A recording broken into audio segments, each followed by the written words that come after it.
Order at 6 o'clock. Everybody please stand. Now would you say our prayer? Dear Heavenly Father, just come to you today and just give you thanks, Lord. Give you thanks for this day. Give you thanks for everybody in the room, Lord. Give you thanks for this district, everybody involved in it, Lord. I just ask that you be with the students and staff as we go through the holidays, Lord. Be with them, give them safe travels, let them enjoy their time off with their family, much needed time, Lord. I ask that you be with us as we go through and try to make the best decisions for the district. All these things I ask and pray in Jesus' holy and precious name. Amen. Amen. Pledge allegiance To the flag of Of the United States of America, and to the republic for which it stands, one nation, under God, indivisible, with liberty and justice for all. Honor the Texas flag. I pledge allegiance to thee, Texas, one state, under God, one indivisible.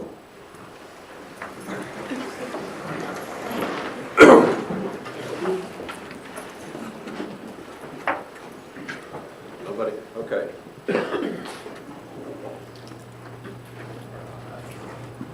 Let's start off with recognizing our guest. All right, who has guests? Ms. McCown? Okay. Yes, I invited our first grade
Okay.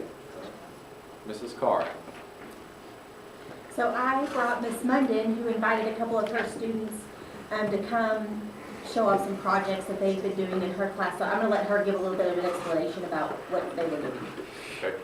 Okay, so in my classroom room, we just read a book that was set in a theme park. And so at the beginning, to kind of get our mindset in the right place, our kids created their own theme park with an original theme and made these presentations. And then later wrote a creative writing story set in their theme park. So I invited a few kiddos that just went above and beyond for their projects, and a couple of them are here. Drake Seabird, he did this awesome space-themed project, which I'm sure he'll tell you about in a minute. And Zaxon Collins, who did a sports theme park. Another few kids I wanted to recognize, even though they weren't here.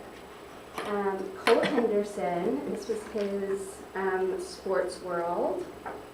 He worked really hard on it. This one is Sydney Spoon. Sydney she really loves to read, and so she took one of her favorite novel series and made it into a theme park. And then Miss Eden Alciat. She loves to read and also is a prolific writer. And so she's been working on this since it was assigned, and she told me this morning, I added more to my story, which originally was like 2 pages long. And these are all front and back. I printed it out today. I said, yeah, you sure did. And it's not finished yet, so I'm just really proud of these 7th graders. I'm going to share a little bit about this. So, my theme park is called Out of This World. You want to come up here? Yes. That'll work. So, my theme park is called Out of This World, and it is based in the solar system. So, the first planet we come across is Mercury, which is the kid ozone. Kid as in, this is the children area. And then after Mercury comes Venus, which is a mini golfing planet, and it is called Black Hole in One.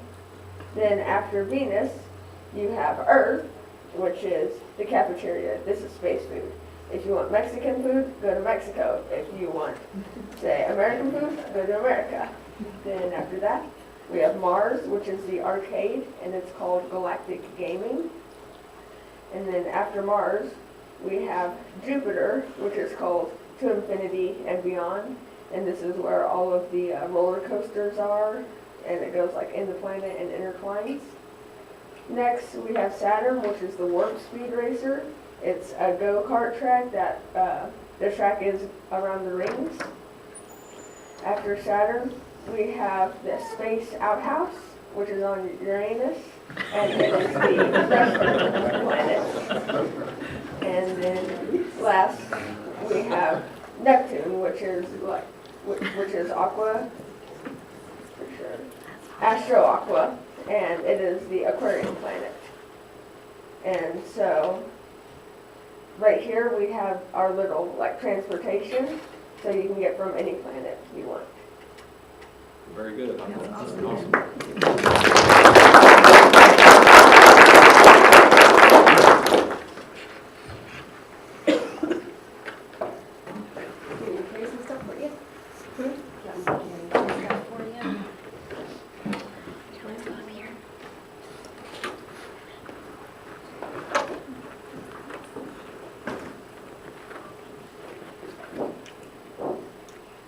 So first off,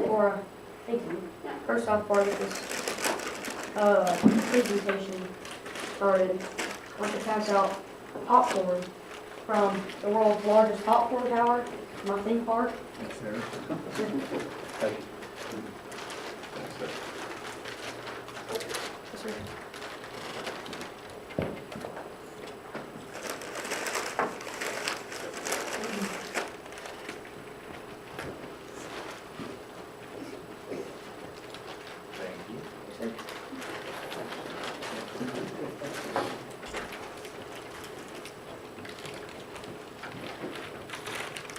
Alright, and second, I want to thank y'all all for coming and listening to my presentation of the ZA Sports theme park.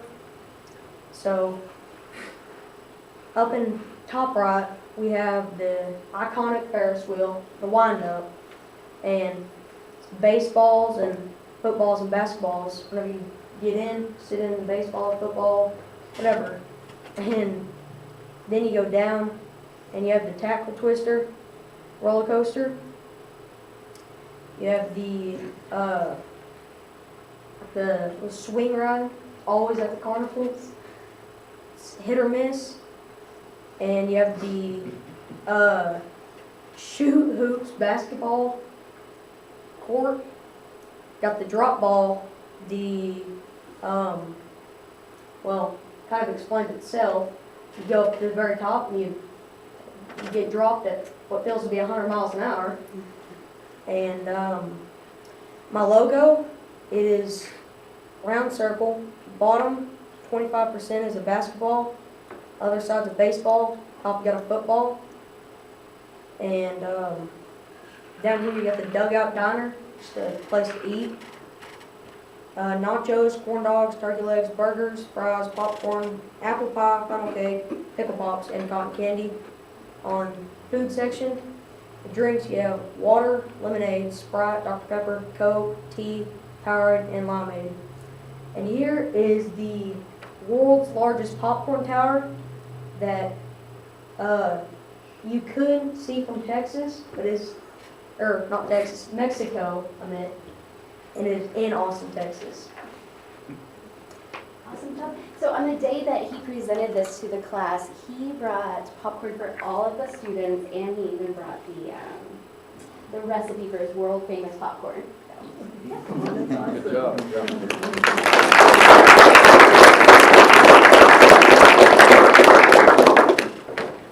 Okay, Mr. Vanderpool. My high school guest is Mr. Sean Fowler. I think part of education that is important is, in order to make our school and our district the best that it can be, we listen to multiple voices. We've had conversations about dress code. He came to me, he expressed some interest in how do I change things. Well, first step, there's correct ways that you go about it. And so for me to invite him, I wanted him to be able to express his voice and let y'all know, and he's not the only voice in the high school that has said some of these things to me, but he's trying to do it in a respectful way and trying to start in the correct way. And so I felt like in order to give students voices, that's part of life. That's part of our educational process. So without further ado, I'm going to let him address you. He does not expect any changes, but he just wanted y'all to listen to his voice. As he said, I'm Sean, and I'm here because I think the dress code is a little bit out of date on hair color. A few weeks ago, I dyed my hair purplish, but it turned out pink. So I was here to see if I could possibly get that changed. Not hoping anything, but hoping at the same time.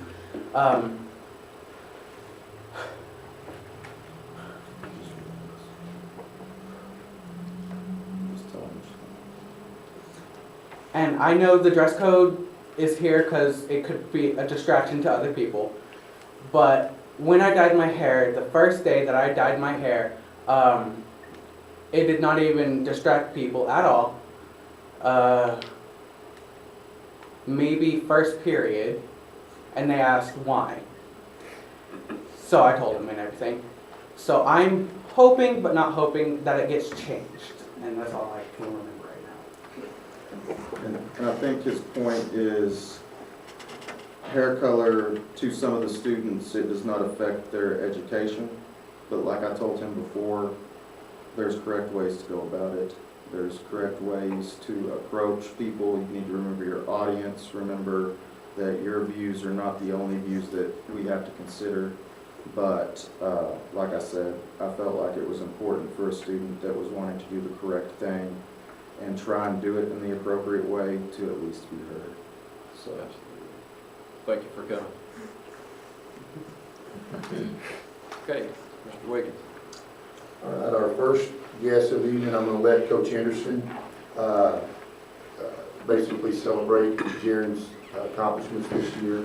But before she does, I just want you to know this kid is probably the hardest working kid I've seen up here. Of course, I'm kind of partial because I've known him since I've been here, but he sets his mind to something, he's committed, and everything that he has earned, he deserves 100% because of what he's put into it. So, Coach, I'll let you go ahead and brag on you, boy.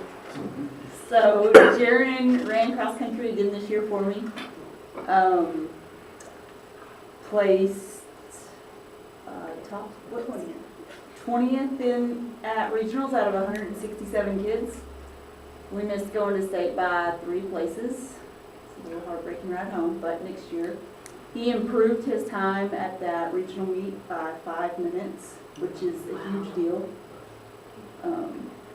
So we'll get a mixture, and I'm super proud of him and everybody that was on the team this year. They hustled and worked. Couldn't ask for a better team. Go get a picture. Good job.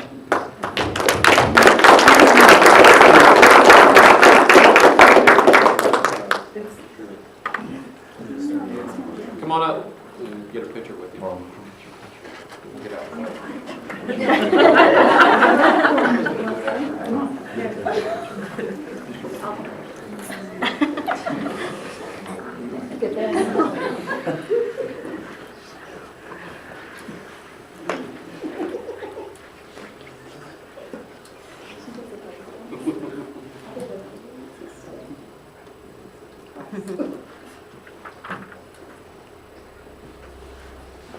Do we want to get Miss Muндin's while we're up here? Yeah, we can. Okay, do just like get up. everybody If y'all want to do everybody now. We'll go to everybody up.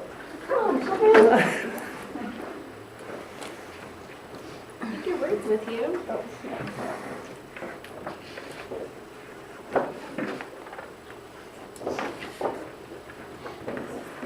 Miss Munden, you want to come up with them? I'll live for it. Y'all want to get your popcorn and stand in it? I guess so.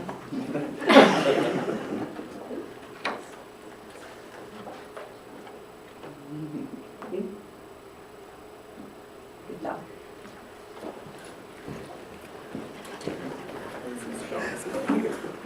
Sean, Mr. Vanderpool, y'all want to come up there? Sure. Why not?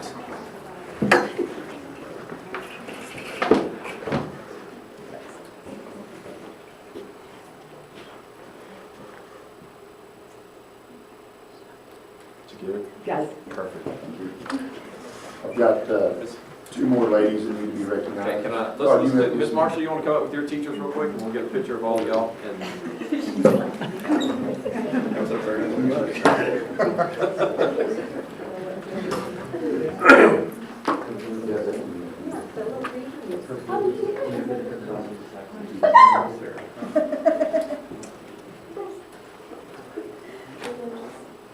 Ready? Sorry, I've got 2. Got it. Okay. Let's listen and then we'll let them get a picture. Okay, our girls volleyball team had some all-district honors, and we need to recognize them tonight. The reason that they're being recognized tonight is because Highland Park was eliminated this weekend, and we can't release those all-district honors until the last team in the district is eliminated in the playoffs. Same way with football. Football all-district has been decided, but we can't release those, and in our case, if Stratford and Panhandle keep playing, it may be Christmas before all district honors get released. But in volleyball, we have 4 ladies that received awards. How all district works, coaches nominate and cannot vote for their own kids. So ultimately, the other coaches from the other schools have to ultimately cast votes in favor of your kids. So literally the politics is completely removed. We nominate only. Same way in football. And so these young ladies were all nominated along with other ladies, but these young ladies received votes from other coaches. There's 3 ladies that received all district honors. One of them is here, and we will recognize her. The other two were invited, but they couldn't make it tonight. Kaylin Roberts, Kinley Roberts, and Avery Connor were all named All-District. And then Zoe Deathridge was named the Co-Newcomer of the Year as well in our district. Once again, all of these awards were nominated or were voted for by other volleyball coaches in our district. So if you two ladies that are here will go up there and stand and get your picture taken. And I can go up there with you this time, but Friday night there.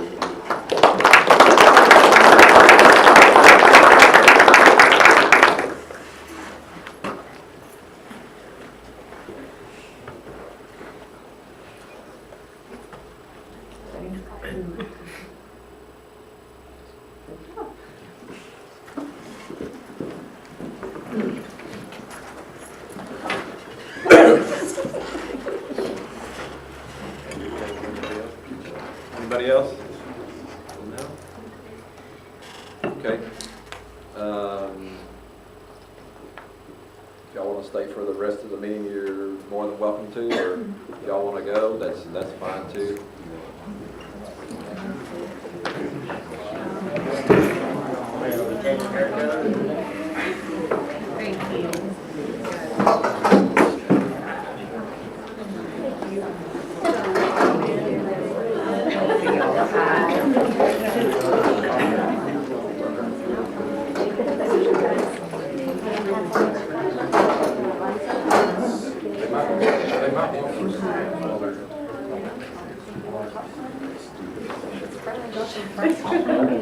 You did great. Absolutely.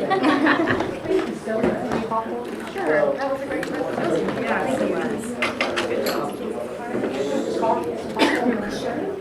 Yeah, I think it was.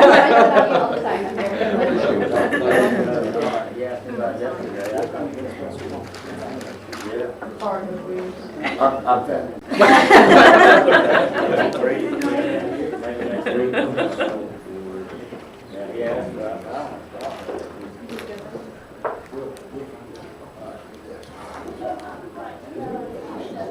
Thank y'all again.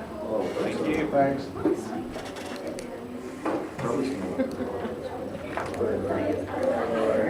heard that. And I know. Yes.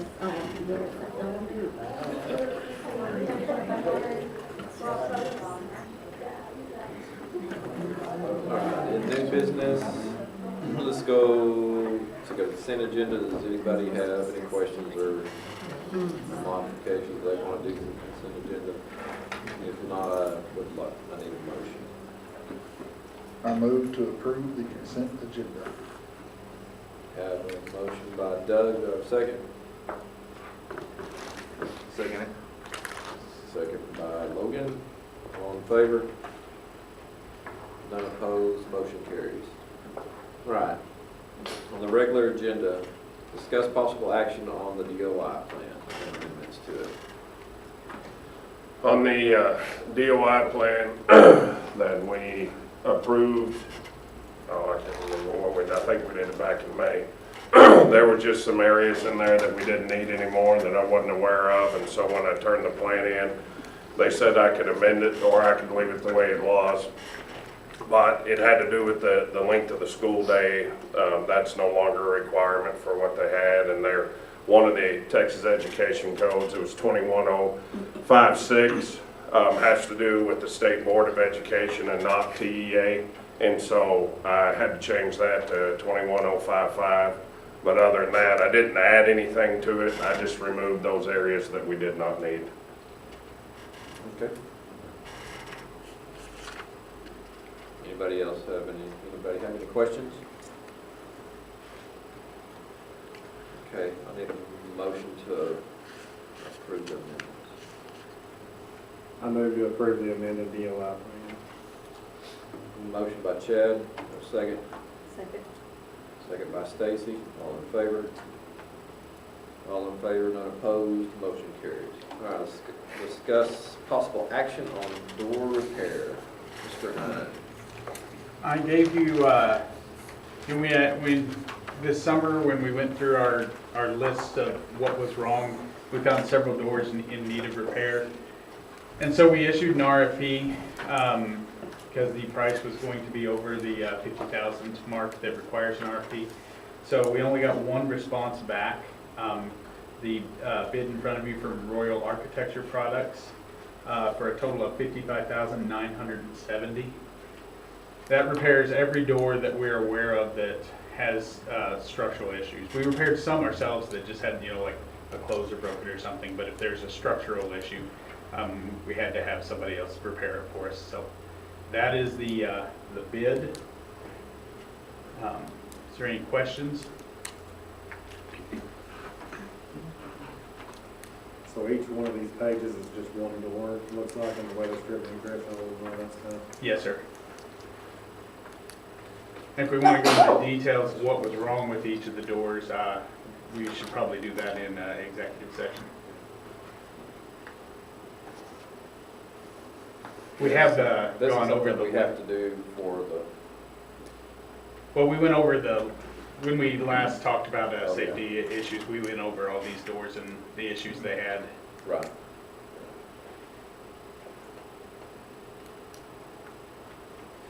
Okay, anybody have any questions? If we do a motion, we probably should say the name of Royal Architecture Products in the motion. Are we gonna wait for some more bids?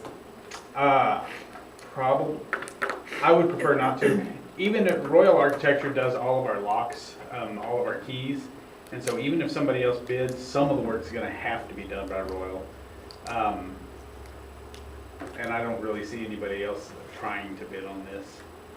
So to wait for more bids, what we would have to do is, close this RFP, say, no, we're not gonna accept any bids, and then issue a whole new one again and see if anybody bid again. And I guess what I meant was, did anybody reply to your RFP other than them? No, No. not a single reply. When did you send out the RFP? Uh, How much time was given? 2 weeks it was published for 2 weeks in the paper, in the local paper. We contacted, there's a couple of door vendors in Amarillo who've done stuff for us, so we really are kind of locked into Royal for most of our door stuff just because they do our locks, and we got those non-copyable locks and they're the only ones that can do it for us. So it's almost like we're locked in, so that's why nobody else replied. I assume. That is an assumption on my part.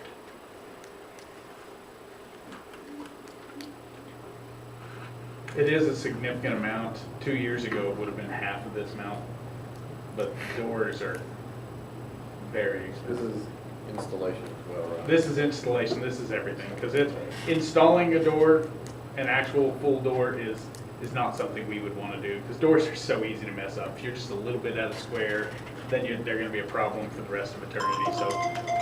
So that is not something we would want to do ourselves. I don't think it's very much, really, for the number of doors that have to be installed. I don't assume there's some kind of warranty with them too, so, right.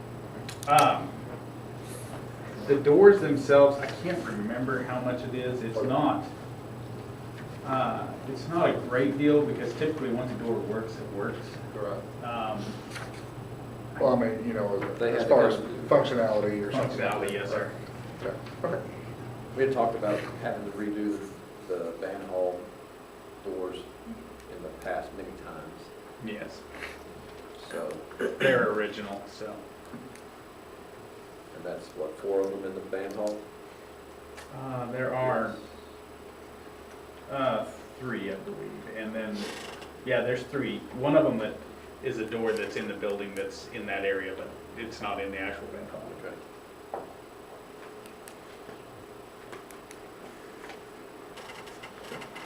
Any other questions? Okay.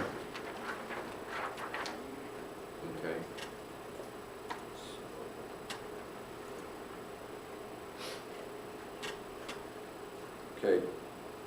No other questions? Okay. Do I have a motion to approve the door repair RFP? I move to approve the door repair by Rural Architectural Products. Okay. We have a motion by Doug, do I have a second? Second. From Logan, all in favor? All in favor, none opposed, motion carries. All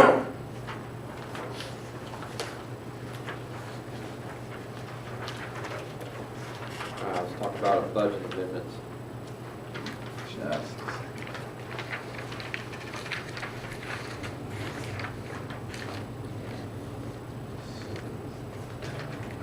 Let's not do that just yet.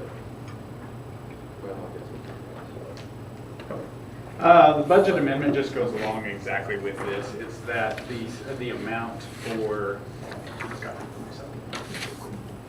it's just that's the total amount, budgeting that, adding that amount of funds into the maintenance budget to cover this, because we did not originally budget for this item. So for the 56. Yes, sir. So are you moving that around, or you? No. It doesn't look like it. You should Just come out- adding it to. So it's coming out of fund balance. Yes, ma'am. We will, TEA is giving a grant for safety repairs. So this is an item that I could retroactively pay for out of that grant. I will still have to pay for it, and then we will be able to pay after the fact. It just depends on how much we end up spending on repairs, so as to whether it'll cover this amount or not. I'll go into more detail of that in executive section of all the things that we might spend money on. But the minimum we can get from the TEA grant is $200,000. They set no matter how small your school is, you're going to get at least $200,000 for safety repairs, and I think this obviously fits directly into that. So.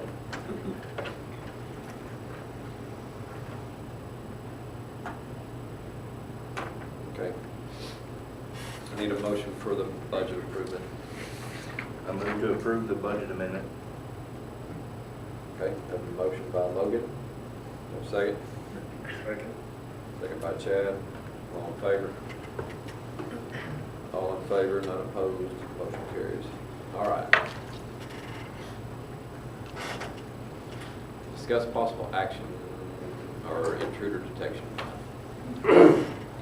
The top priority of Sanford Fritch and the state of Texas is keeping students and staff safe every day. The Texas School Safety Center recently conducted an intruder detection audit at one or more of our campuses. The audits test for whether a campus is accessible to unauthorized individual. This audit, conducted as a part of Governor Abbott's school safety directives for all school systems following the tragedy in Uvalde, seeks to help districts identify how campuses can improve safety for students, such as ensuring exterior doors are locked. The audit provides us with an opportunity to create a safer learning environment for our students and staff. We are working closely with our district school and safety committee to ensure that training all staff and securing all doors for protection of everyone at our campuses. The support from the state conducting this intruder detection audits is just one of many actions we are taking to ensure our schools are safe. We know this is not the end. We appreciate the board's support. We acknowledge that the parents and community members are likely very interested in the details of this audit results. However, it's in the best interest of the students that we do not share this information to the broader public, as it could lead to compromising important campus security information. Specific details of the intruder detection audit will be discussed in executive session with the Safety and Security Committee. Sanford Fritch is committed to providing a safe and secure learning environment for our students and staff. Okay. Thank you. All right, let's discuss the action on the donation from Nutrien for $2,500 for the STEM at the junior high. Yes, this was a donation from Nutrien for a STEM project at the junior high that Coach Cossey is working on. I believe it has to do, is it Legos, Mrs. Carr? Or? Yeah, he's doing like Lego robot things with GT and some of the other kids there. He's gonna do some competitions and things. Any questions? Okay, do I have a motion? I move to approve the donation of $2,500 from Nutrien. Motion by Doug, do I have a second? Second. Second by Logan. All in favor? All in favor, none opposed, motion carries. All right, let's go to campus reports, and we'll start with Mrs. McCown. Okay. It's been a busy week. I think I always say that, but it is very busy right now. And I'll start with our attendance rate. Our attendance rate is 95.86. Our enrollment is a little different. We had 2 brand new students this week come to the elementary, and then 3 re-enroll. So just this week we gained 5 new students. We had our Thanksgiving feast today, our first one, and had a tremendous turnout for that. It was incredible to see all the parents and grandparents there, and everyone pull together and make that happen. It was a great day. We'll have our other one tomorrow. We've had many events. We've had our pumpkin carving. That was a great success. Our Red Ribbon Week, and we had Sheriff Kemp come by and visit with our students. We're still practicing our safety drills. We had our lockdown drill. Our kiddos have attended the pep rallies this year at the high school. We had a great veterans program last week put on by Ms. Yarbrough, and science night last week.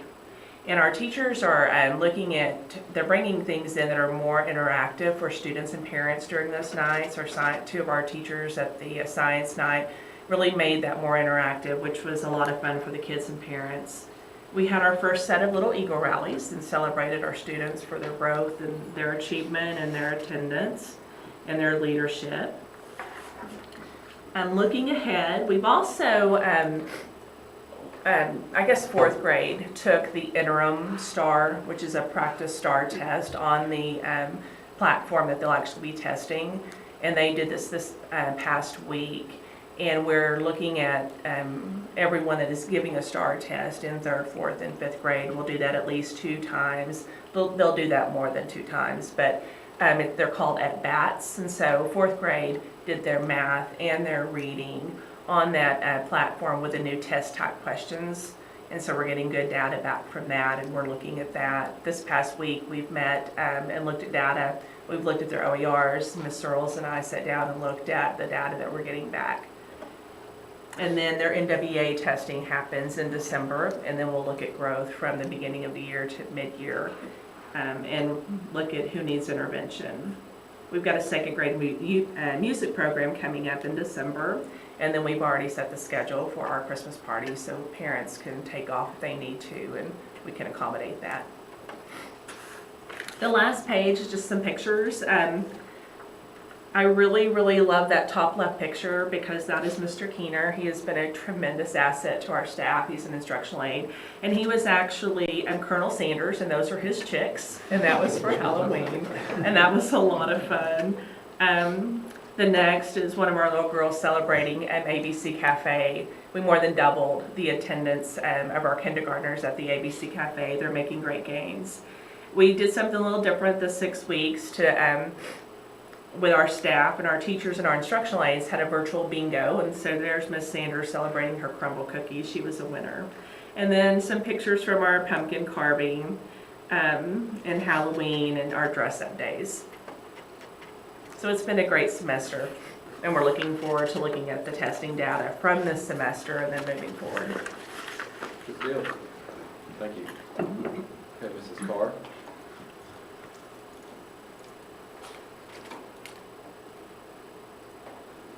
So on the front page of mine, I just put a picture on there, and we had a Miss Munden who was here. She's actually our Pep Squad sponsor as well. Her and Tiffany Watson share that responsibility together, and they came up with it and did a spirit date. It's kind of hard to tell, but on the left, those kids are dressed in white, and those are the 6th graders. The 7th graders dressed in blue, and the 8th graders dressed in black. So they just kind of had a fun day where they were competing on who could, have the most kids get dressed up for that. On the next page, just some news.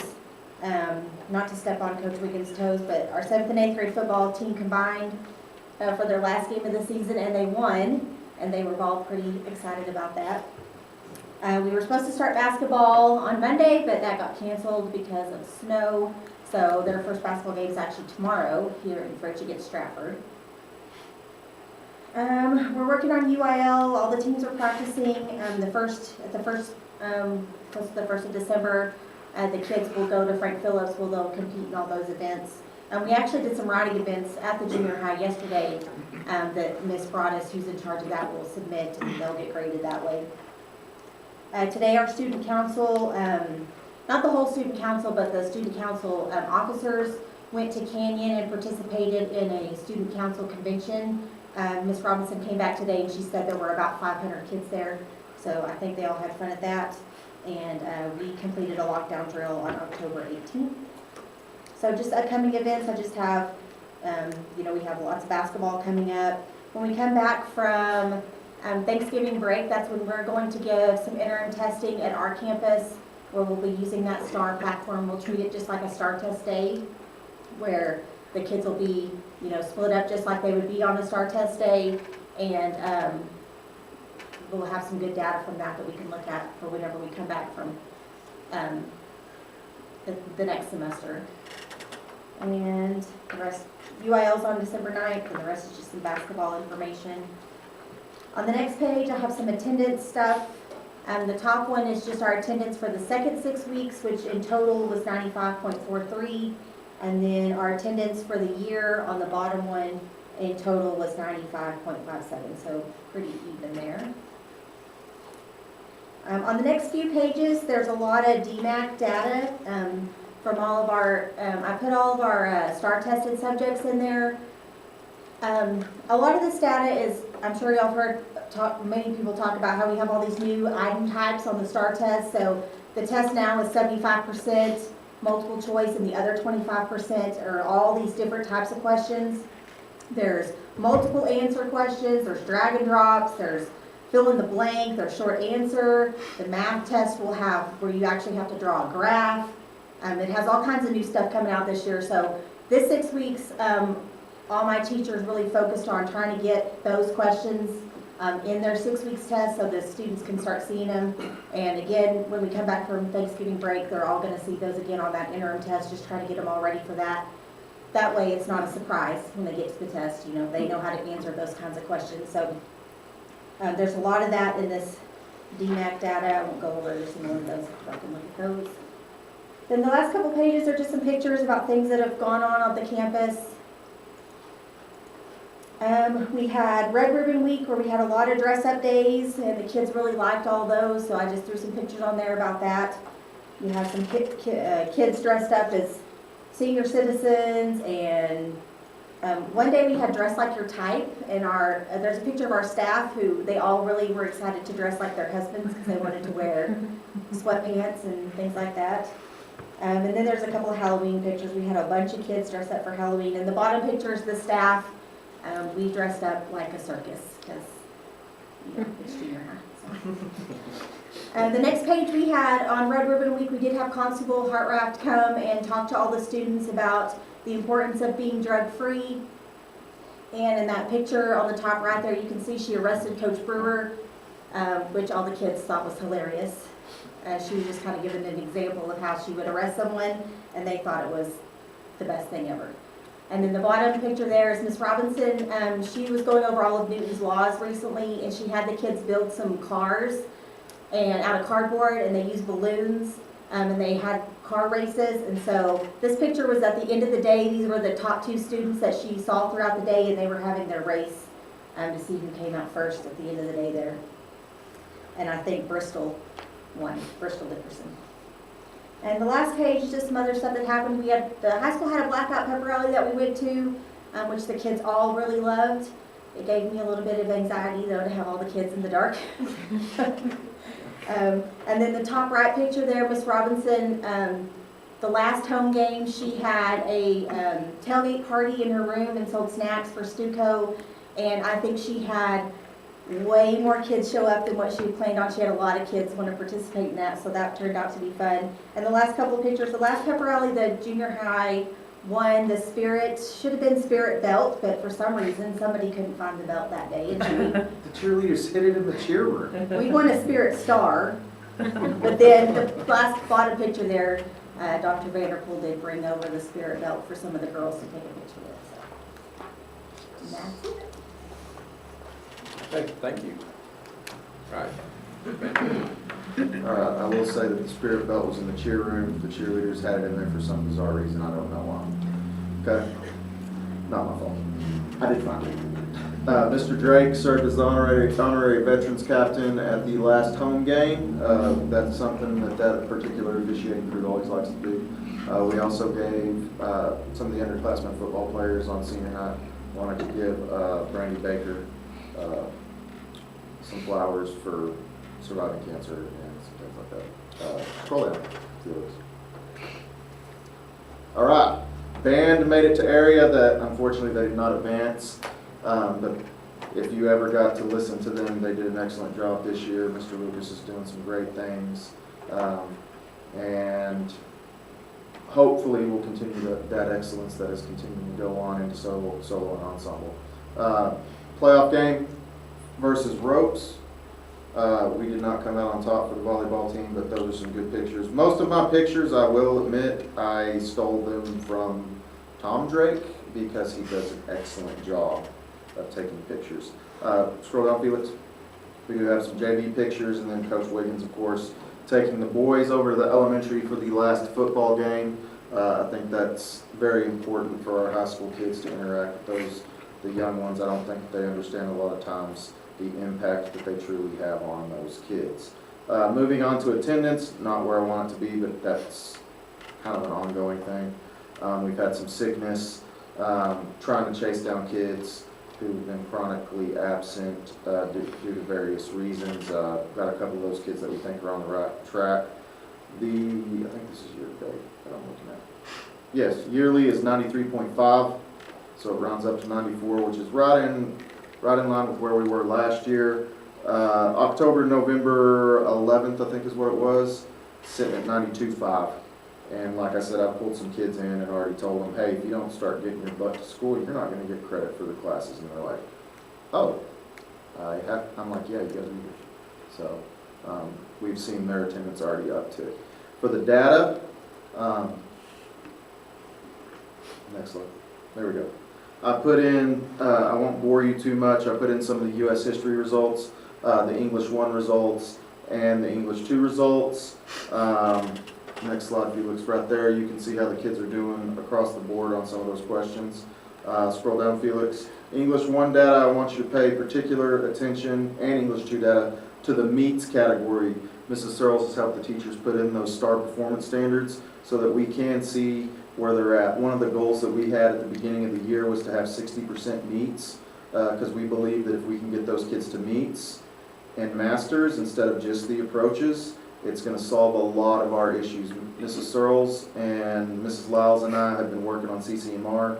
We're working to put together a tracking sheet so that we can have those kids tracked out as sophomores to know where we need to get them and what they need to do so that our CCMR points will go up as well. Scroll down, Felix. And that is English 2. Scroll down, Felix. And we've got basketball. Again, we've got interim STAR test coming up, as well as the junior high. We're going to run that just like Mrs. Carr said, like a real STAR test. We're using the OER data to target specific students and see if it's effort levels, if there's reading difficulties. We do have some kids that we think have fallen through the cracks on some of the SPED testing over the years. So we're trying to grab those kids and make sure that it's not something that we're missing on accommodations or on effort. We want to make sure that we're hitting all those kids' needs. And if a kid has fallen through the cracks, we want to make sure that we're checking off every single box to make sure that they can be successful. CNA is finishing up their clinicals, I think, next week. Mrs. Cheney's doing an excellent job with those kids. And remember that those kids come out with a CNA. I think we've got one already that's planning on doing the CNA thing in college and then going on to pursue a nursing degree at some point. So kids are busy, I'm busy, flying around, dealing with discipline. Had a lot of that this last week, but overall, it's like I was telling Mr. Moneymaker, we know our issues and we've got some great kids, we really do. If the problems we deal with are minuscule compared to what other kids, or what other schools deal with. So great kids, great community, and we're gonna get where we need to go. Good deal. Thank you very much. All right. Coach Wiggins. Transition time's always busy. When you go from football, volleyball, and cross country into basketball. Just to touch on football, record wasn't flattering at all. I do feel like that we showed a lot of growth, especially in our sub-varsities. They finished the year extremely well and competed very well. Varsity-wise, to be honest with you, our district is, I will put it up against any other 2A district in the state of Texas, probably the toughest district out there. And our non-district wasn't any slouch either. With that said, moving forward, they're here to stay. And if anything, next realignment, it looks like there's a good chance, a possibility that we're probably going to inherit Spearman and Canadian in that district. So you're looking at a Spearman Canadian Stratford Panhandle district. So, you know, I'm always the one that, you know, especially non-district, if I'm going to schedule my guys, let's schedule some tough folks anyway, because guess what? You never know what UIL is going to do to you. And if you get used to playing at that level, whenever UIL does it, you might as well just roll with it. I mean, you're not going to change that. So my point is we've got to raise our standard of excellence across the board.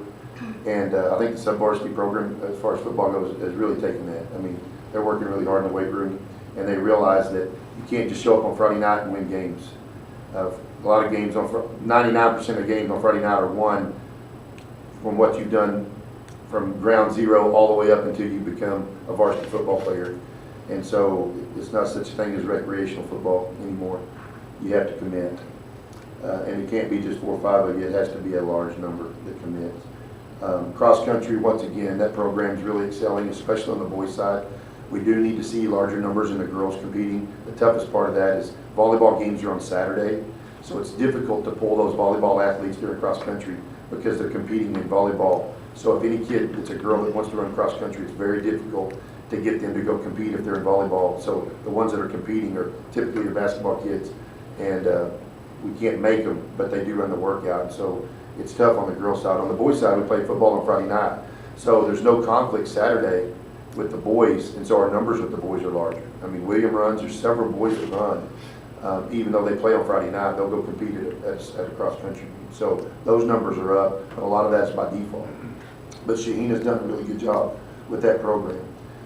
Once again, volleyball, we were extremely young this year, and it showed. We were very, very young, and so we do have some key seniors that we're going to have to replace, but we don't have near as many as we did last year that we're going to replace. So the future looks good in that program at all levels. Basketball-wise, we're starting off really, really well on the girls program right now. Boys program, right now Coach Jeffries he's got 12 kids on varsity, and he's trying to find the right rotation and the right chemistry for that group.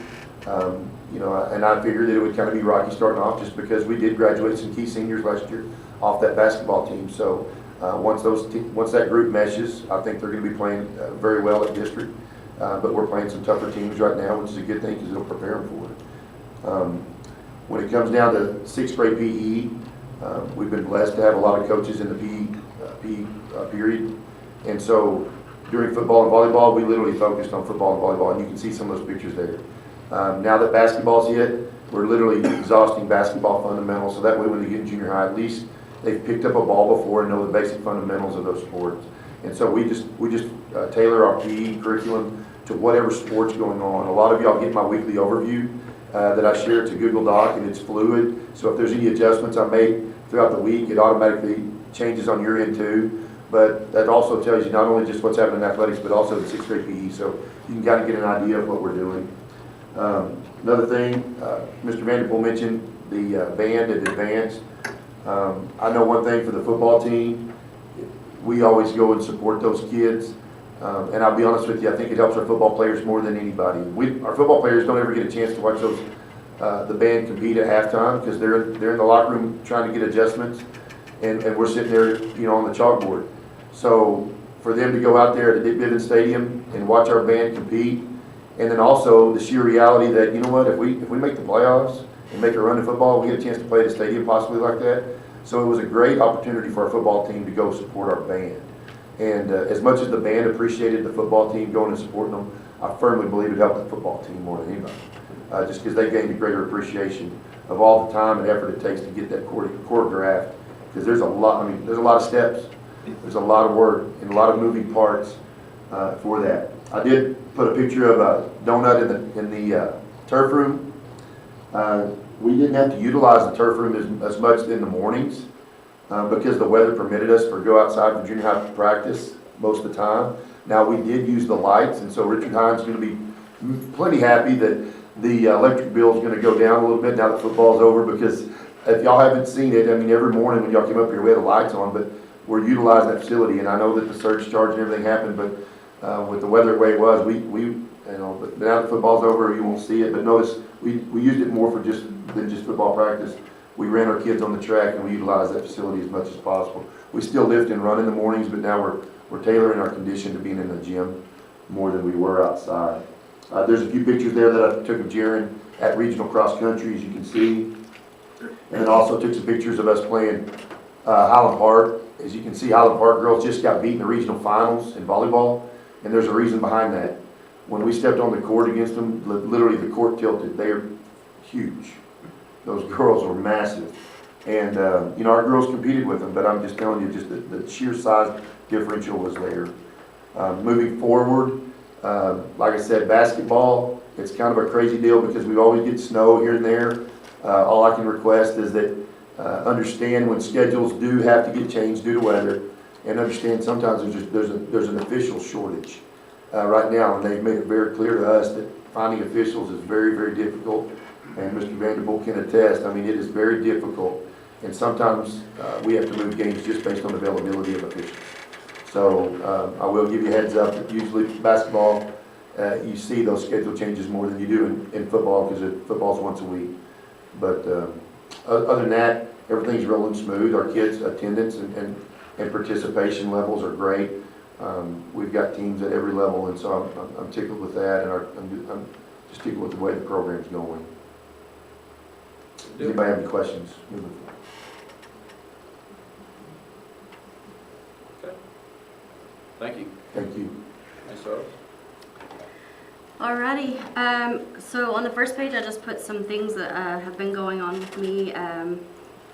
This last week I met with Mr. Vanderpool and high school English teachers. They have some concerns about students and their level of comprehending materials, and so we've thrown around some ideas, and I've been in contact with Region 16, and they're going to reach out and help us come up with some things to help support those teachers. We feel like, elementary's headed in the right path as the first grade teachers presented. We made some changes last year as far as phonics, and they really run with it this year. Kinder started it.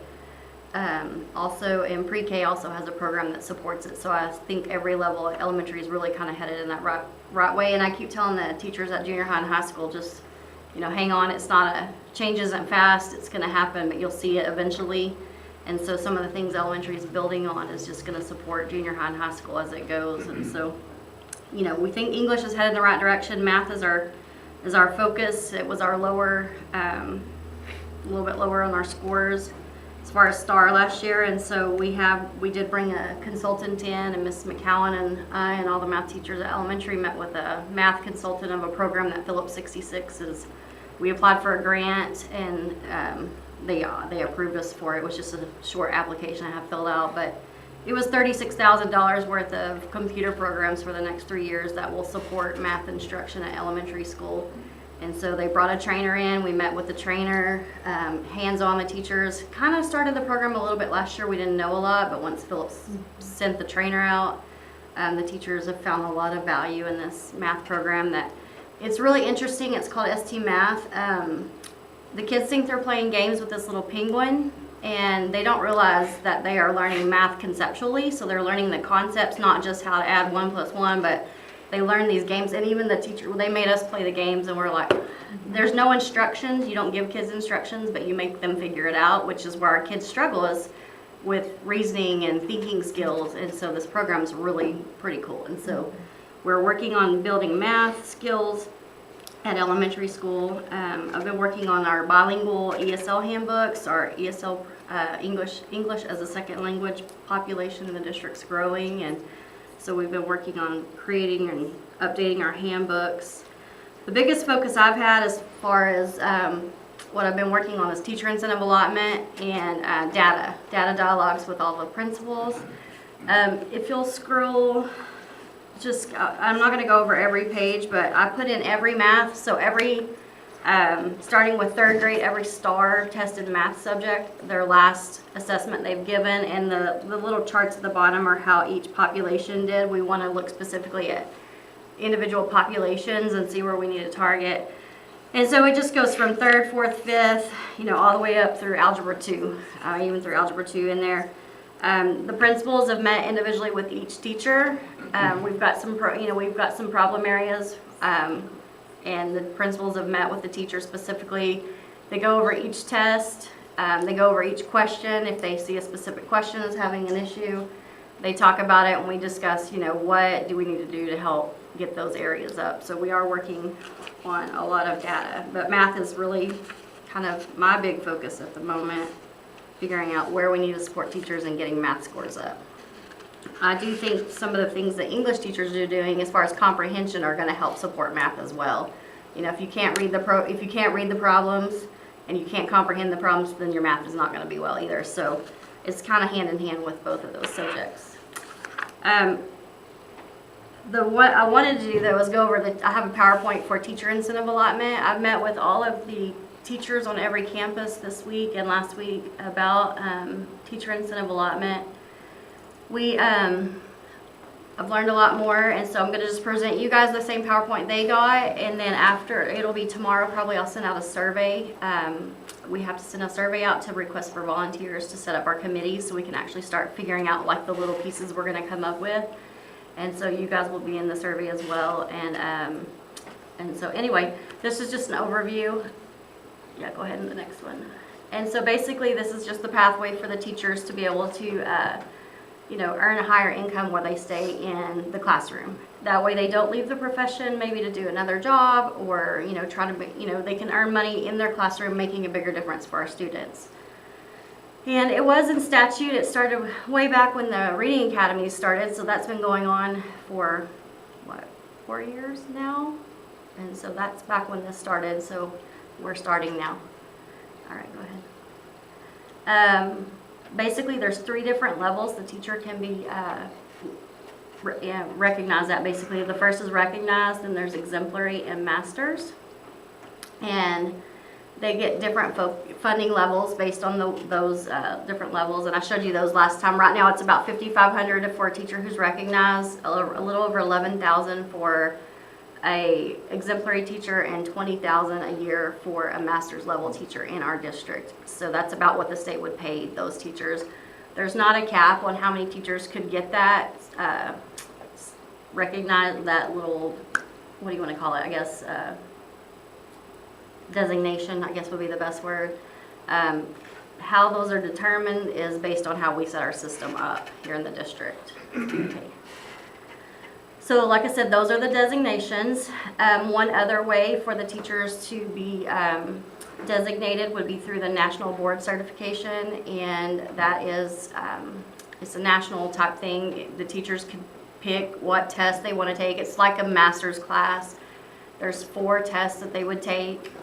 And each one of those tests is about $450, and they have to submit like from what I understand, there's like an e-portfolio they submit. They take some classes, they pass these tests, and if they do pass that, then they're recognized through the National Board Certifications, and that also would give out money through teacher incentive allotment, and then the state would reimburse us, and then we could pay the teacher, but they have to pass that part. So they could either earn these designations through our system that we're going to create, or they could do it through National Board Certification. And we've just provided the information to the teachers so they can kind of make those choices. What I've told them is I think that the teacher incentive allotment is an easier path for them because it's not really a class they have to take. It's things they're already doing in their classroom. So theoretically, if they're doing what they need to do to help students grow in their classroom, then they shouldn't have to add on any additional work to get these designations and the extra money. But it's going to be their choice, which path they choose to take. And so we're going to create the system. It's a two-step application and approval process. You can go ahead and go to the next one. Some of the parts of the application or the system actually. So we have to have a teacher observation piece, which we already have T-tests in place, and so that already sets up our first part. We have to have a student growth measure, and so there's a lot of different parts that could go into student growth. For STAR tested subjects, you could use STAR tests. You could give them like a pre-test at the beginning of the year and then see how they actually do on their STAR test and measure growth. You could, like our NWEA test that we use in elementary school for a lot of subjects. Pre-test, post-test, if they grow, that shows student growth. That's a valid, reliable data piece. The subjects that don't have like STAR tests or NWEA tests, you have to get a little more creative. You could use a portfolio system, and there's a lot of work that will go into creating portfolio systems because you have to make sure that whatever growth measure that you use is not just something that's subjective. You know, it has to be valid and reliable data that has some artifacts to support it. So we'll have a lot of work we'll have to create if we choose to do that. We can purchase pre-tests and post-tests from some companies, so that may be something we look into. But there has to be something that shows solid student growth that's not just subjective. And so that's a piece we have to have. Some districts have used other factors, so some districts are using like parent-student surveys in their teacher incentive allotment. Some districts are using teacher attendance as part of their requirement for teacher incentive allotment.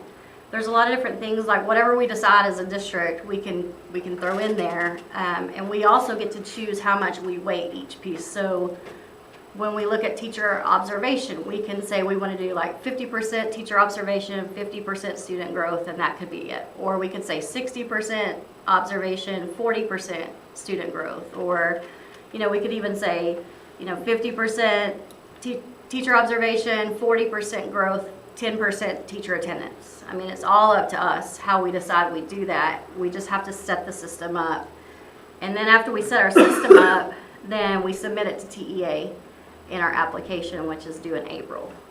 And our application, then they look at it, they make sure all the pieces that we have set up are going to be valid and reliable, and they say yes or no, then you can move on to the next step.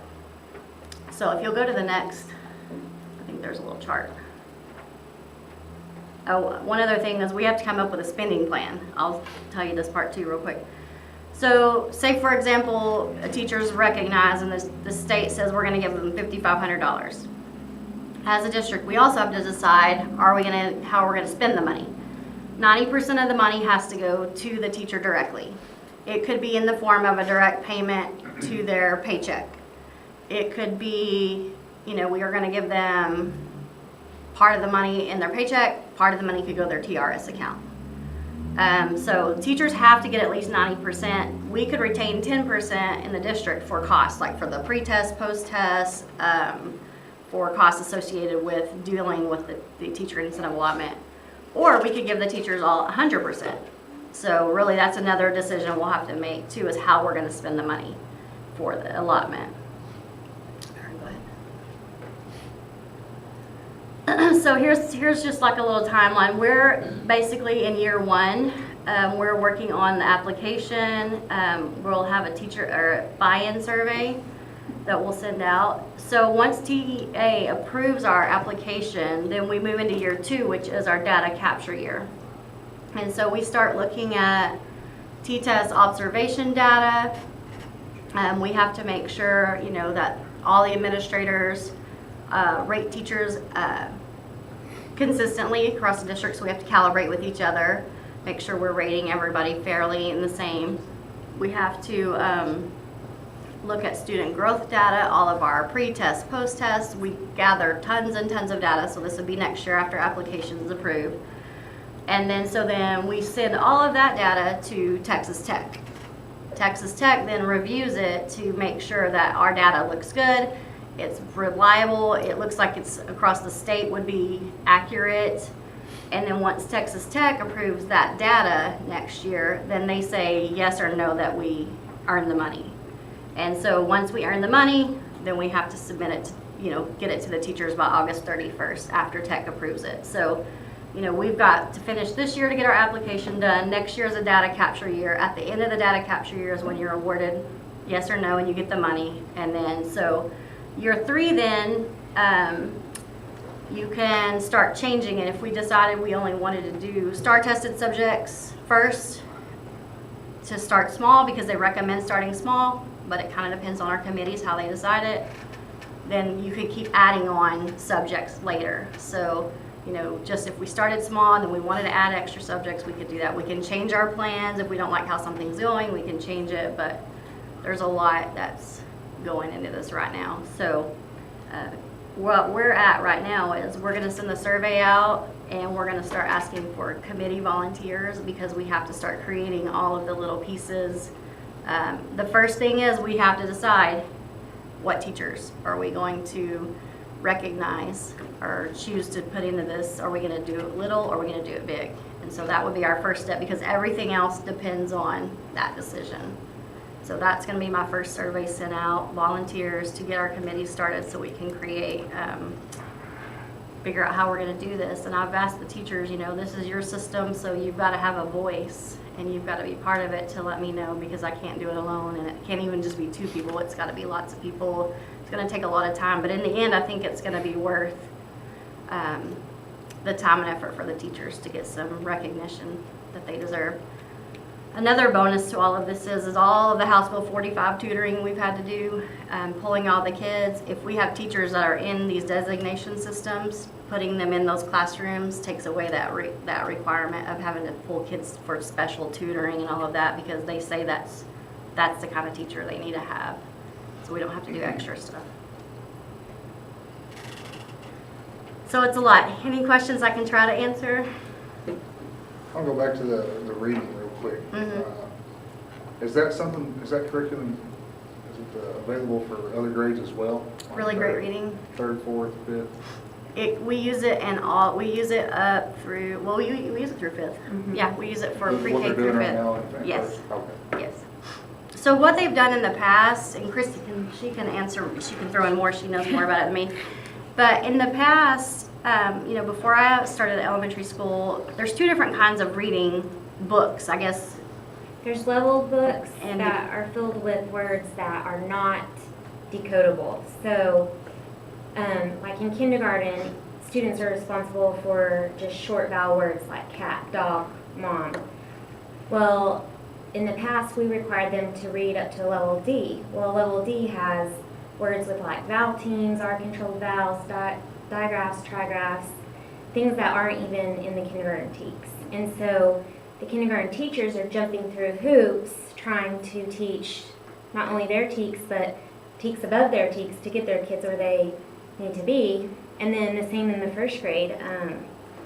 The words in a level D where a kindergarten should be by the end of the year, those words are not even taught in 1st grade till late spring. And so decodable books, we teach specific skills, and then they're able to apply what they're learning versus, well, look at this picture, look at the first letter, guess the word. So instead of teaching them to guess words, we're teaching them to actually read the words. Because as they get into your STAR grades and they're having to read those passages, those context clues of the pictures go away. And so that's where we're seeing they struggle, and when they're having to work to try to read, then they're not really thinking about what they're actually reading and they're not comprehending. And so we're hoping by actually teaching them to read the words that when they come to a word they don't know, they're going to have that knowledge to figure out that word. So they're working on the same curriculum all through up to 5th grade, but we've really changed how we're looking at the words. We started younger, that way when they get up, they'll reinforce it as they get older. So the older grade teachers are trying to go back to reinforce some of these skills they didn't learn when they were younger, but we're starting it at pre-K. Pre-K has like a computer program that they kind of throw out that the teachers kind of guide. And then kinder started what we started last year in first grade. You know, Miss King was the one that kept coming to me saying, I don't know how I'm ever going to get into this because we never teach that because it's not a skill we're supposed to learn. And so I'm like, well, I'm not really a English person, I'm a math person, but she kept saying it and I knew there was something wrong. Well, then when Christy approached me last year and said, I'd like to try this, and I'm like, well, that makes more sense why Miss King always tells me this. And so I thought, let's try it. Let's see how it works. And they've just really run with it and seen a lot of effort. And so we knew we needed to move it down lower, and that's why we threw it lower. Okay. So we're going to see the progress moving up. And I think that will help, you know, at the secondary level with comprehension, because those kids don't know how to decode, and they don't know, you know, the teachers are like, they don't know these vocabulary words. And that's because they don't know how to sound them out. They don't know the skills, you know, and so I think it will help eventually. But I think it's going to be a great thing. But yes, all the way through 5th grade. Okay, thanks. Anybody else? On the TIA, Mm-hmm. so when they get approved for that, whatever rating they get, you know if that gets paid out as a salary or if it gets paid out like a bonus? So that, I think that's up to us as well. I think that's up to us as well on how we pay it. I'll have to look more into that, but I do know we have to disperse the money somehow. I don't know if it's like a lump sum.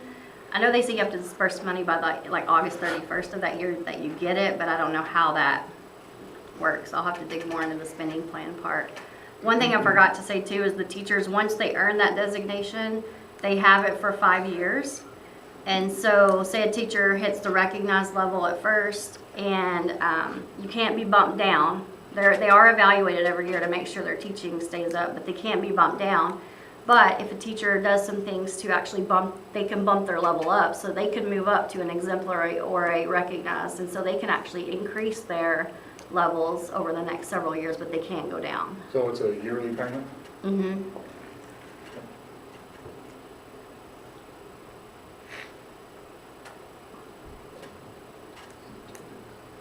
If you're a master's, was that 20? Is that right? 20 grand a year. That's significant. 80 grand? It is significant, and you know, it not only helps our teachers, but you know, to get that higher money, you have to have a correlation between your student growth. So it only helps our students as well. So if teachers are getting these incentives, it pushes them to do a little bit further to get the students up. And that's really how they get more money. The more student focused the more student focused their classes are, the things they do will help students grow. So it helps not only them but students, and it helps our district.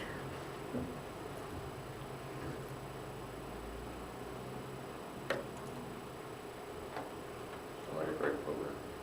I like it. Anybody else? Okay. All right, thank you.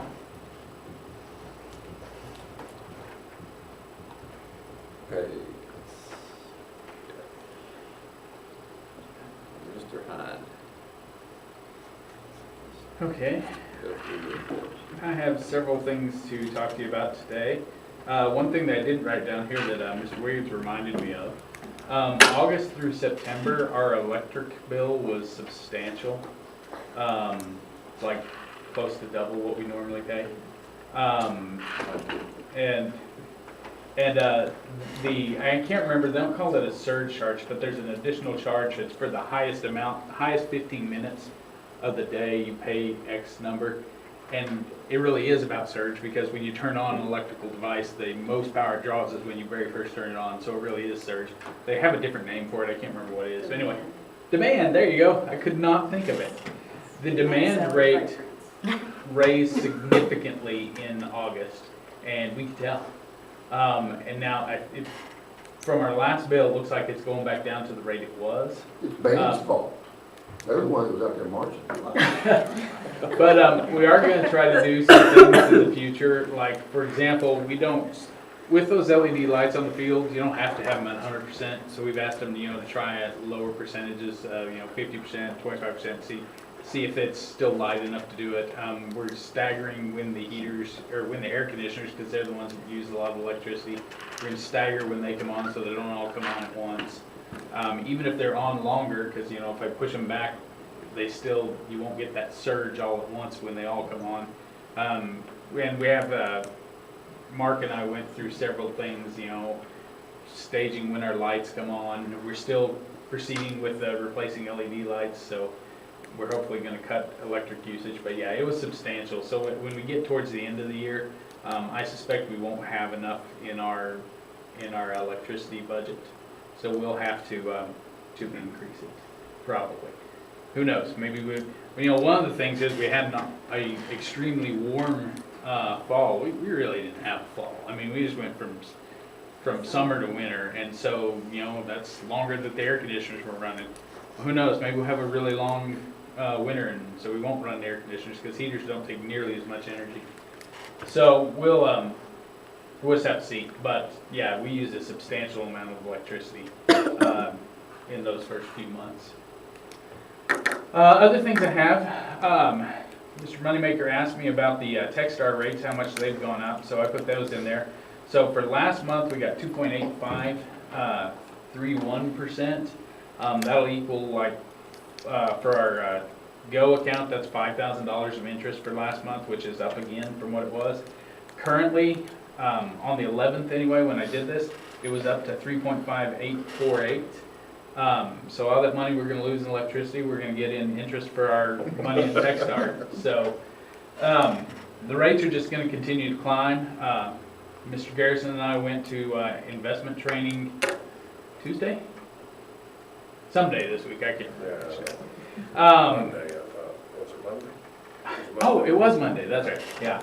And if you ever get a chance to go, I suggest you go to that. It was a blast. But one of the things that he pointed out is that typically interest rates are supposed to be higher than your inflation rates. Well, the inflation rates are obviously higher than the interest rates right now. So unless inflation rates drop, he's like, you're going to expect interest rates to shoot up to 7-8%. You know, we're at 4 right now is where the Fed is. And he said it'll go up to 7-8 unless inflation drops, which is a bad thing because that means we're all paying more for, you know, like hamburgers and Cokes, but it's a good thing for our investments because that means we're getting a lot of money back. The next thing I had on there is, you'll see I have some tax value audit increases on there. So we hire a firm, and I don't know their full name, but Purdue, Brandon, and Moffitt's what I used to call them. They go back, so if you remember, there was a lawsuit with DCP Enterprises where they sued the appraisal district, said, hey, and I don't even remember what it was, generators, I think. Or engines. Yeah, they just weren't worth as much, and they ended up winning because when they shut down, they sold them for significantly less than the appraisal districts had them valued for. And at the time, we lost quite a bit of money through that. Well, then Purdue, Brandon, and Moffitt takes that and says, hey, their values are lower. State, you need to relook at what you paid them. And so these are the results of that. We actually, by my math, we got back more money than we lost. Because I only thought we lost $42,000, and there's over $100,000 we got back from that, which is possible. I mean, I've said 1,000,000 times the TEA funding formula is a mysterious thing that nobody understands.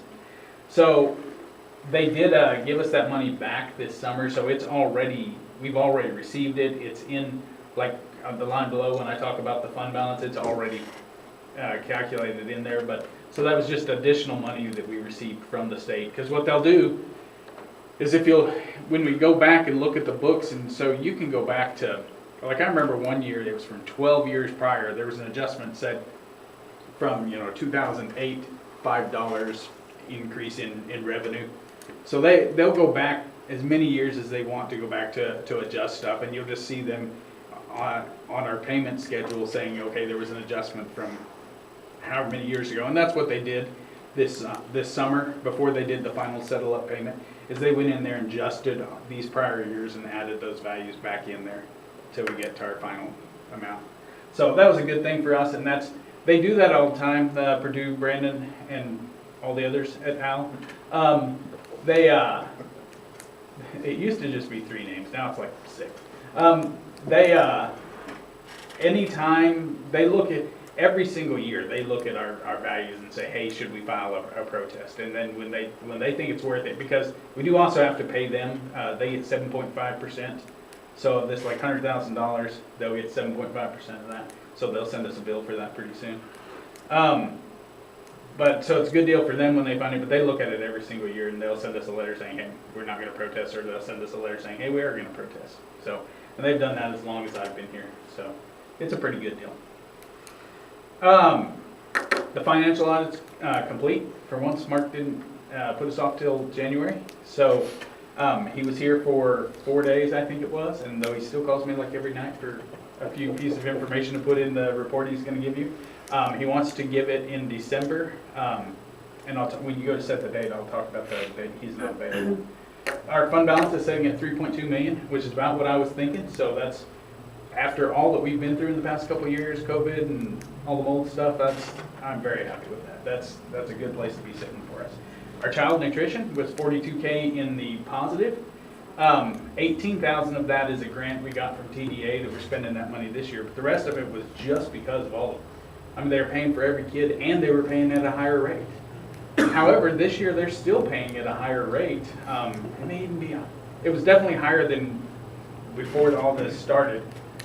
My projections right now is that we're still going to be in the black by the end of this year. I didn't end up purchasing the dishwasher that I tried to purchase last year. That they sent us the wrong model, so we ended up canceling the order. If we're still going to be anywhere close to being in the black by the end of the year, I'm going to try to purchase a new dishwasher, which is like $12,000. So to try to spend that money down. I did contact the state, or not the state, I contacted the service center, because you're not supposed to have a fund balance in child nutrition. If you have a fund balance, you have to adopt a plan on how you're going to spend that fund balance off. So I contacted the service center. I said, hey, we're going to have 42,000. What do we have to do? And he goes, well, it has to be a substantial fund balance. He said 42,000 is not considered substantial. So we don't have to do a corrective plan. If we kept adding to it, we would. So we'll have to spend it down. But there's equipment. We've replaced a lot of equipment. We did a lot last year. We bought ovens and a new serving line and quite a bit of stuff, and we still had 42,000 in the black. But so we'll have to do some spending down if it does. But I think we'll be about even this year is what I'm currently projecting. Now you never know. Kids stop eating. The cost of food just keeps going up. So you never know by the end of the year. But right now it looks pretty good. There is going to be a significant increase of security spending that we're going to have to do. We'll talk the details in the executive session, but the state has proposed new rules that they have to be done, but this year, either have to be completed by the end of this year, or you have to have hired whoever you're going to have do it by the end of this year. They're going to give us a $200,000 grant. My initial thing to Jason was, I think it's going to cost us $500,000 to do these. I think I've got that cost down since then, and that the presentation I'll give you during the executive session will go over that. It's still going to cost us a little bit out of fund balance. I don't think it's going to cost us that much. One positive note was Sarah Leone did a legal briefing today, or no, this one was from the Equity Center today, and they said they were talking to the legislators, and the legislators said that this $200,000 grant that we're going to get is just the first of much to come. So they say they don't think it's going to end up costing us money, that they anticipate that the state is going to kick in all the funds necessary for all of these improvements. But their legislators, until they actually pass it, I don't know. But these rules, like I said, they're not in stone yet, but they're going to be very quickly, because they're saying we have to have it done by the end of the year, so they're going to finalize them probably next month. In the actual reports, one item to note is our refined ADA right now, when I ran it, was still at 60, it's too small for me to see,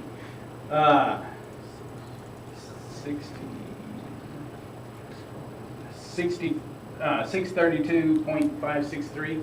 However, the third 6 weeks took a really big dip, and so the average is still up because of the first 2 6 weeks, and we weren't all the way through the third 6 weeks when I ran it.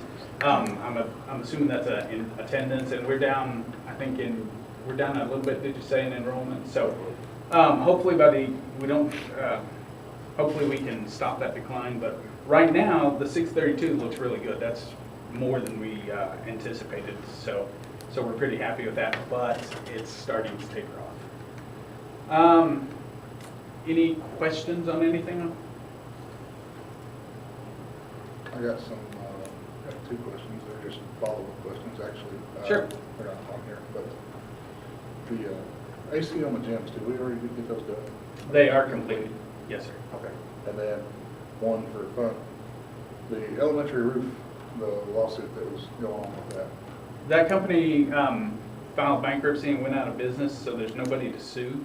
The performance bond was not a substantial amount, and the lawyer said no. He wasn't gonna go after their insurance company or whatever they were talking They about. really don't. Their insurance, the actual insurance company, because of I don't understand it, but in the bankruptcy, they lost. I mean, their liability went away as well. So there's really nothing for us to recover. We'd spend more than we could get out of the performance bond, is what I was told.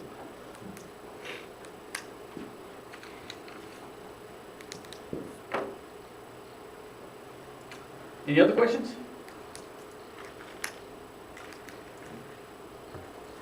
Anybody?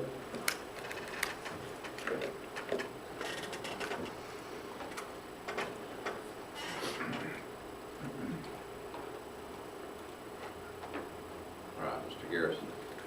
Like Mr. Hines said, the enrollment has dropped off some.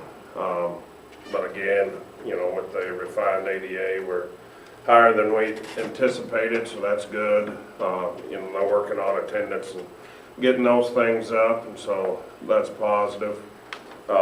There's, you know, several things going on in November. Been to a lot of trainings, went to 3 or 4 last week.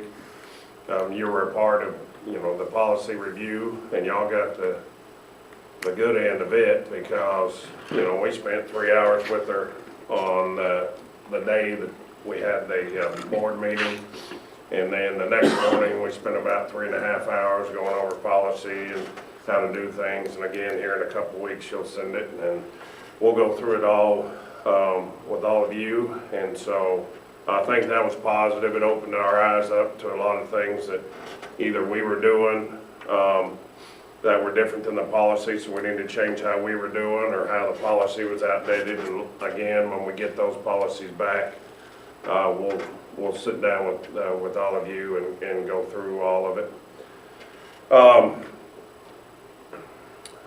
Today we went to a co-op meeting over in Borger, and everything's looking good there.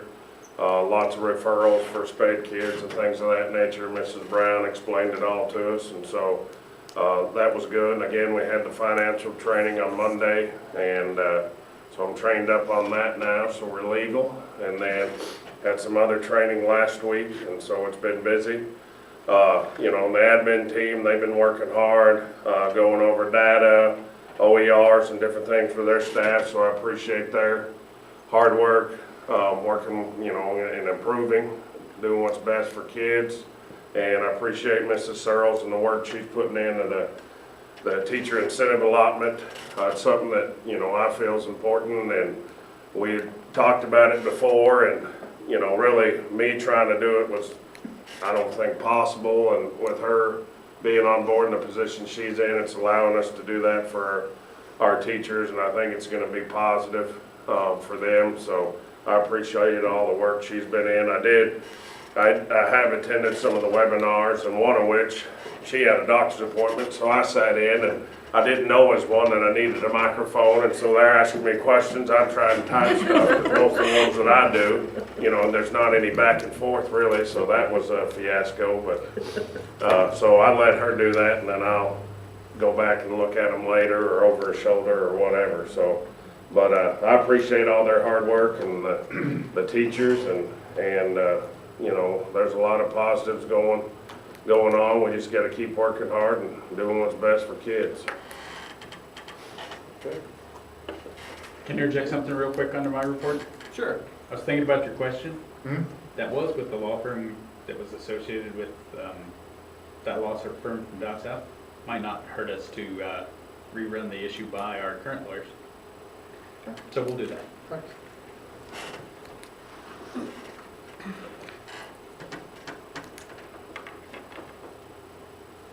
Okay. So for the next meeting, Richard, what did you want to? Mark said he was not available on one day. Let me pull up a calendar. December. He was not available the 20th. So any of the Wednesdays he was available, but the 20th he is not. What's best for y'all? Well, I'm not available on Mondays, Tuesdays, or Fridays.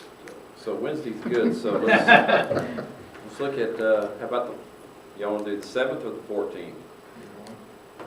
The second week would be better for him. Okay, let's do the 14th. I forgot that he said that as well. 6 o'clock.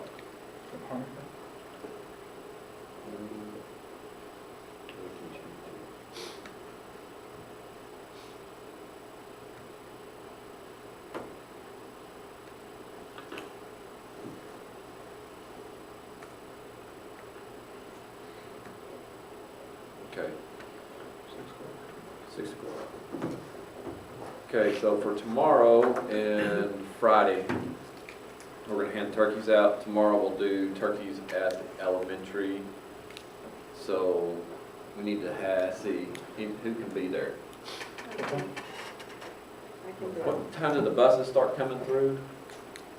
About 3:20 is when our specialized bus, our little bus, comes in, about 3:22, and then the others about 3:25 is when that begins.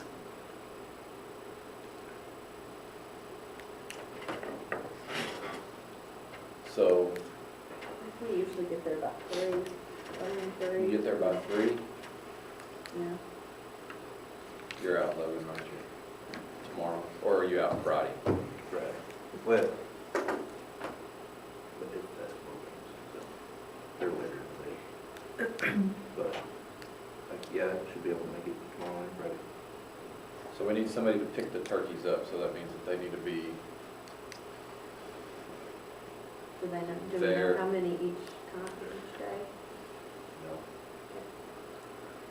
How many did we have at the elementary, including? Well, we can figure that out tomorrow, and then I can get you numbers or whatever you want to do, how many you'll need tomorrow, or I can pick them up We tomorrow. usually- Well, if you could get the numbers. We because usually need- get a list. So We got one. I've I got got the the list. list. Yeah. And then we need to know, because usually the bus drivers pick theirs up, of course, all the aides, and then. the We teachers. ordered 145. Yes. Yes. And she called me and I talked to her yesterday, and she said they have. Actually, she said that they were 17 short, but they would get them from order. So, that's what she told me. And she would have them by Friday. So, if you can pick them up, and we can figure out how many we have at the elementary, including the bus drivers, because we hand them to them through the windows, and then that would be, and then just meet us there in the back parking lot, and we hand them out. And then Friday, I don't think I will be there. I can have Friday, I won't be able to help you. Okay. Okay. As long as we have like 2 or 3 people, I mean, it goes pretty quick. So, just as long as we have enough people to cover, because I know Friday I'll probably be out. Yeah, so you'll be there and you'll be there. As long as nothing changes, I think it'll be all right. Okay. And it's the same time, right? They get out, what time do they get out on Friday? 3:40. What is the, 3:45? 3:40. And so, 3:40, so we need to be there about 3:30 or 3:20 at least, because we gotta unload them and take them into the buildings. Because it's gonna be cold. so do you want, and like for the elementary, hand them out of the cafeteria, or? Well, we just hand them out in the back parking lot, and they all come out to the back parking lot and pick them up at the bus lane. This is the way we've always We just park in done it in the back. where the teachers park in the. 54 tomorrow. Yeah, it's gonna be Okay, nice so they tomorrow, won't be back so. tomorrow. And then if you can have everybody from the high school just come to the cafeteria and pick up their turkeys, that would be Okay. Check. great. Where's the walking They can walk across? across. Can I do that? You can walk across. Are you walking across? You telling me that right there? Yeah, stick it out. Are the you gonna door. make them walk over there and walk back? So, Mike, will you be able to make it? So I'll be there, I'll try to be there tomorrow, I got you Friday. then Friday. I'll give you Jason Friday. You can't make it either, or I'll be with you. And you'll be there I'll tomorrow? be there tomorrow. And you'll be there tomorrow. And I'll be late, probably. I'll be late, brother, because we'll get our station back up and ready. I'll probably be a little bit late. So I gotta run home and grab my. Okay, good deal. And if you need me to, I can talk Friday, but I'll just have you come down. You'll just let me know if it's only gonna be one or two, and I'll do it. Okay. It's usually two guys handing them out and somebody keeping track. Okay. All right, Mr. Hine, will you call us into executive session at 7:50 to the deployment or specific occasions for implementation of security personnel, critical infrastructure, security devices, or security audit. Texas Governmental Code 551.076.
Same thing when I walked in. I know.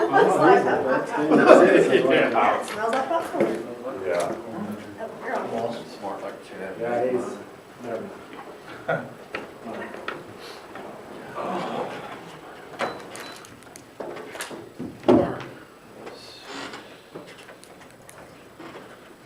All right, Mr. Hine, will you call us out of the executive session at 8:56? And I guess there's nothing to discuss, so I make a motion to adjourn. Second. Go ahead. Huh? Who said it? Second. Second by Stacy. All in favor? Everybody's in favor, opposed. We are adjourned at 8:57.